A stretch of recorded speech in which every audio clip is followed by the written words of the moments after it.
YouTube land was good. It's your boy B Heard. Happy Thanksgiving. But if you don't know me, future FGC commentator, I go by the name of B Heard, aka Brian, aka Prince, aka Prince Vegeta, without the hating, aka PB. I'm here to talk about some Capcom Cup preview / Red Bull Finals / NA Finals / the Red Bull Tournament. We got a lot to talk about.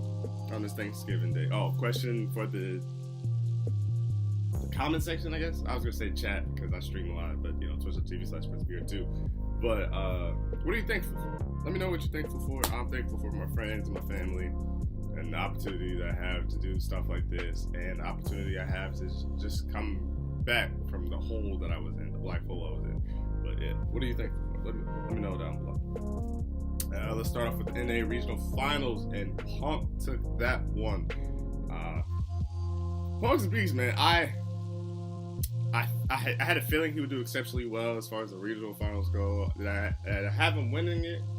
Looking at the roster, yeah, I could see him winning it. On top of that, I saw Punk in the Capcom Cup tournament.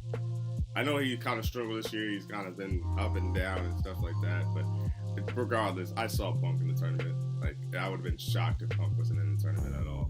So, sorry about that. But yeah, I saw him in the tournament. I had him in the tournament. It would have been like ludicrous not to see Punk in the tournament, Punk took first place. We're playing Karen, Colleen, and Cammy.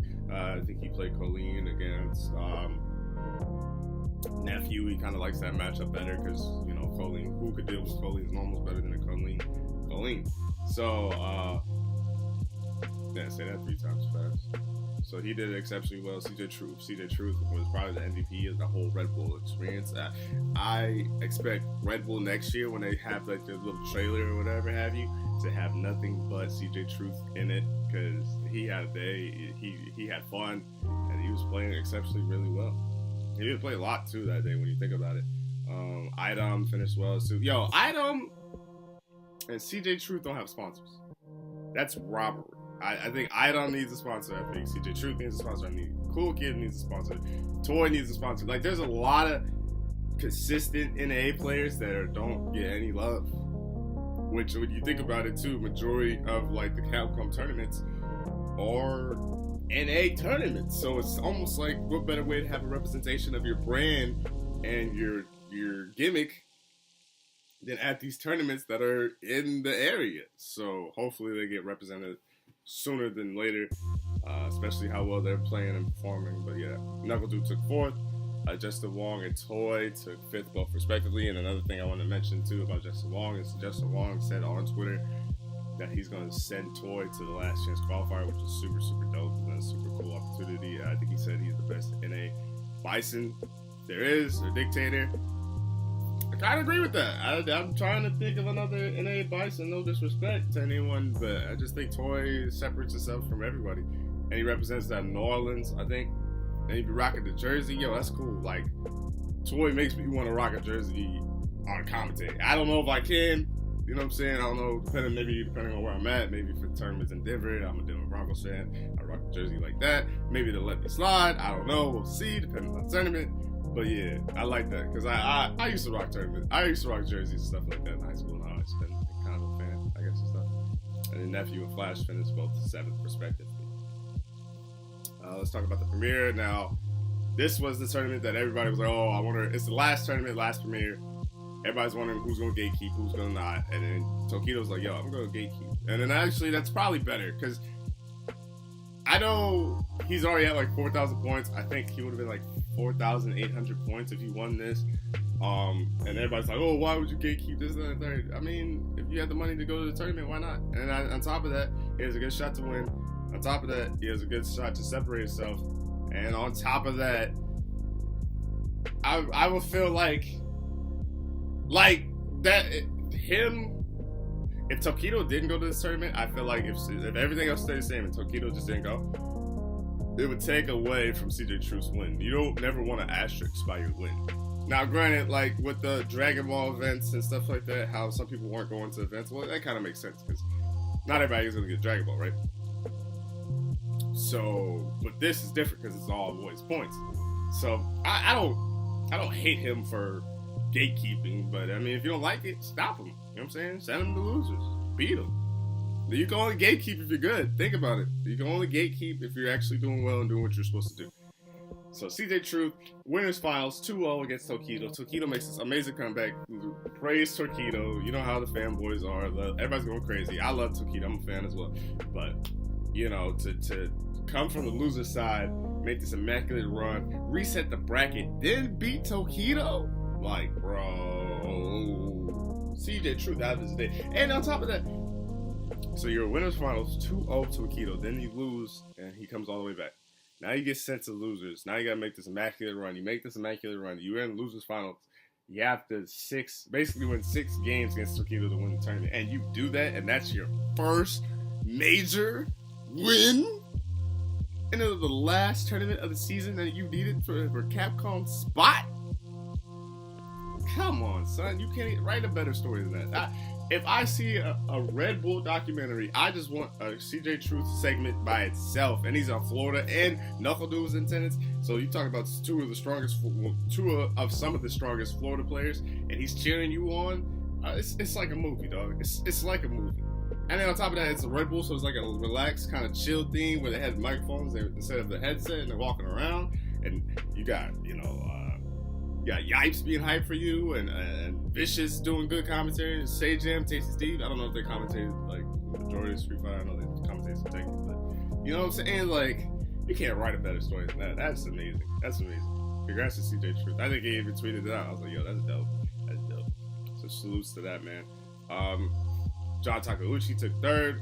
Tokido obviously took 2nd. Storm Kubo took 4th. Toy. XSK Samurai took 5th, both respectively. Yo, XSK Samurai is another player. West Coast scene. He does everything on the West Coast.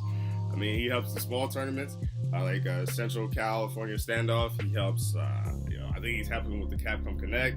He's at Wednesday Night Fights. I feel like he's at Super Arcade. Like, that dude's everywhere on the West Coast. That's a player that should be sponsored by somebody huge. I don't know if he is, or I don't know if the XSK is a sponsor. No, because he always has that name. So yeah, that's another player I think should definitely get some love and opportunities. Phenom and Knuckle Dude taking 7th both respectively as well. So noticeable finishes as far as the open premiere. Kind of doesn't really matter because the points are already in, essentially. But, 9th place finishes. Smug, Doom Steak. Sound like I said steak. Doom Snake. Excuse me. Idom, Itabashi Zangief. So noticeable 13th place finishes. Menardi, Punk, Nemo, Flash. 17th, Nephew, Rob TV, Cool Kid, Alex Myers, Mojo, LPN, Chris CCH, and Mono. And then let's talk about the Red Bull tournament. The Red Bull tournament, so they had 3, I think the way that they did it, they had 3 separate tournaments because they had Guilty Gear, they had Tekken, and then they had Street Fighter. But the way that it was broken down, I think, is essentially like you represent the region that you won, and like, so say I'm from the Midwest, from Iowa. We don't have one, but we have Chicago, right? So I think Cool Kid won the Chicago one. I can't remember who won the Tekken and Guilty Gear from that region, so I do apologize for that. But, like, Chicago would be represented by Cool Kid, the Tekken winner, and the Guilty Gear winner. And regardless of how you place, I think the highest seed is who wins, essentially. You know what I'm saying? The highest region. So Chicago has, if everybody in Chicago won, then Chicago would be the winner. But if, like, Chicago had one winner and then 2 top 7s, but then New York had one winner and then 2 top 3s, then obviously New York would be a higher standing. You know what I'm saying? That makes any sense. And I think actually New York won it, if I'm not mistaken. But the only thing that Sajam actually made a really good point on the stream yesterday, I think twitch.tv/Sajam. His point was he wanted Red Bull to do what they did, like, I think the year before I got into it. Because I promise you, I probably would have done at least one Chicago event, or at least went to one Chicago Red Bull event if they did the monthly thing where you just rack up points and then you represent your region that way. Versus one big tournament. It doesn't matter what region you're from. You just go to that tournament and win that tournament, you represent that region. Because that's kind of fishy in the sense of like, oh, well, what's the point of a regional finals, a la, like the NA, Latin America, Asia, and Europe, when I could go to this tournament and win it and represent Europe if I'm a North American player. That's essentially what they did. Because I think Rob TV, is my brother, so shouts out to him, not personally. But he's from, I want to say the Midwest region, like, I want to say Ohio. Well, I think he resides in Ohio, so that's what I mean to say. Obviously, I know he's from Ohio. But, yeah, he was representing Nashville. So, then, you know what I'm saying? It's kind of confusing in that sense, but it is what it is. So those winners, see, I don't remember what everybody represented to. I know Idom was online. I know Cool Kid was Chicago. I think Chris CCH was Seattle. I think Neon was Atlanta. I'm guessing Dankadillis was California. Well, then there's XSK Samurai. I don't know. I don't remember every region. But, yeah. So Punk was the winner. Nephew took second. XSK Samurai took third. Fourth was Dankadillis. Cool Kid was fifth. And Idom was fifth as well. So I think Punk was New York, I want to say. Because I think New York won it all, if I'm not mistaken. Neon and Chris CCH both took 7th place, respectively. And, yeah. So Red Bull event's dope. I love everything about Red Bull events. I'm going to Red Bull event. I just need to get the Skrilla. So please, if you like this video, please like, care, comment, share, subscribe, all that good stuff. Because your boy's trying to do some commentary. Because your boy's trying to change the life. Because working sucks. So please help me help you. I'll help you stream and all that stuff. It's time to talk about the brackets now. Everything is officially written in stone. I already talked about some potentials in the last year's qualifier that I see. They did it different this year. It's weird because, like, so last year, if you get the first seed, the whole point of the first seed is to essentially, like, you're the best player, but you have to take the hardest challenge. But it also makes sense because you're the best player. And honestly, like, someone like Punk wasn't at a disadvantage because I think Punk could play the roster, right? But he also had to play a killer Nemo, and Nemo eliminated, sent him losers first round, and the Capcom Cup. Because regardless of Nemo's placement in the last chance qualifier, he knew that if he won that he was playing Punk. So he had to prepare for like a Karen. I forgot who Punk played at the time, essentially who else he played, but I think he also had a Colleen at the time. He played some Ken, but I don't remember who else he played in that tournament. But he probably played Ken, right? So you knew, so like, boom. So say if 32 was last chance qualifier this year, they would know they're playing Tokido. Tokido doesn't switch characters. Tokido knows exactly who he's playing. Tokido's beatable. He's finished 33rd and a la CEO. So he is beatable. So if I know that as long as I get into the last chance qualifier, I just have to beat Tokido.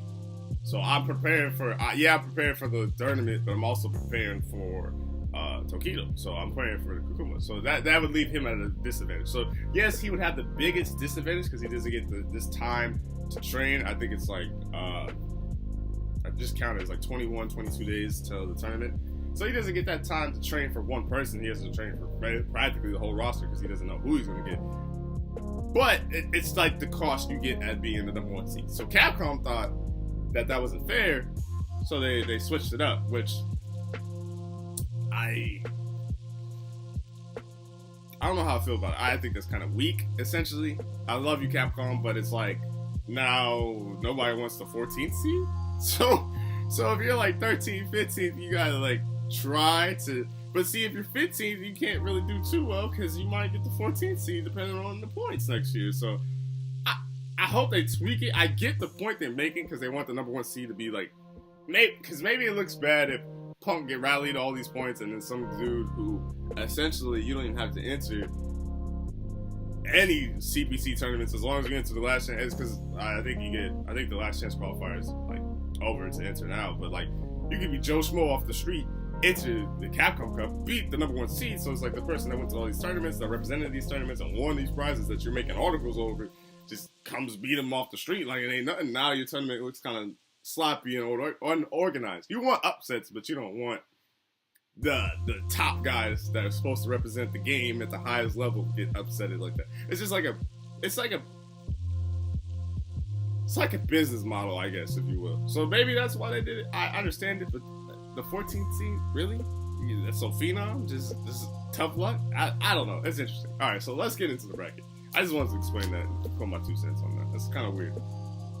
So that means Tokido will verse crossover RD, first seed versus 32 seed. This is going to be an interesting matchup because this is a Kuma matchup. So it's a mirror. So it's like, is crossover really going to be a better Kuma than Tokido? We're going to have to see. Big Bird versus Gachikun. 16 versus 17. Oil King versus Momochi. 8 versus 25 seed. Do versus Itabashi Zangief. Oh, wait. And if you know Knuckle Do, he goes back and forth with Cool Kid. So the fact that Itabashi Zangief is probably going to play Abigail versus Do, he got, we expect to see Cool Kid and Do probably training with each other on stream a lot. I can see that happening.